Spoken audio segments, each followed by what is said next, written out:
বিখ্যাত সাহিত্যিক ও কবি সুনীল গঙ্গোপাধ্যায়ের লেখা একটি ছোট্ট কবিতা আজ আমি পাঠ করে শোনাব।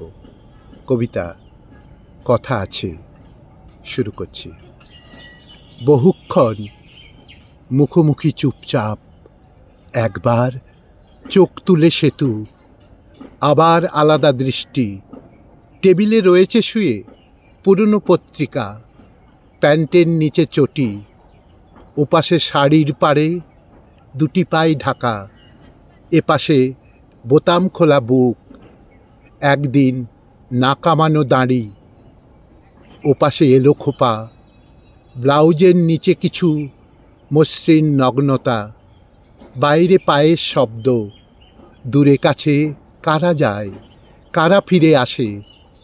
বাতাস আসেনি আজ, রোদ গেছে বিদেশ ভ্রমণে। আপাতত প্রকৃতির অনুকারী ওরা দুই, মানুষ মানুষই, দুখানি চেয়ারে স্তব্ধ। একজন জ্বালে সিগারেট, অন্যজন ঠোঁট থেকে হাসিটুকু মুছেও মোছে না। আঙুলে চিকচিকে আংটি, চুলের কিনারে একটু ঘুম। ফের চোখ তুলে কিছু স্তব্ধতার বিনিময়।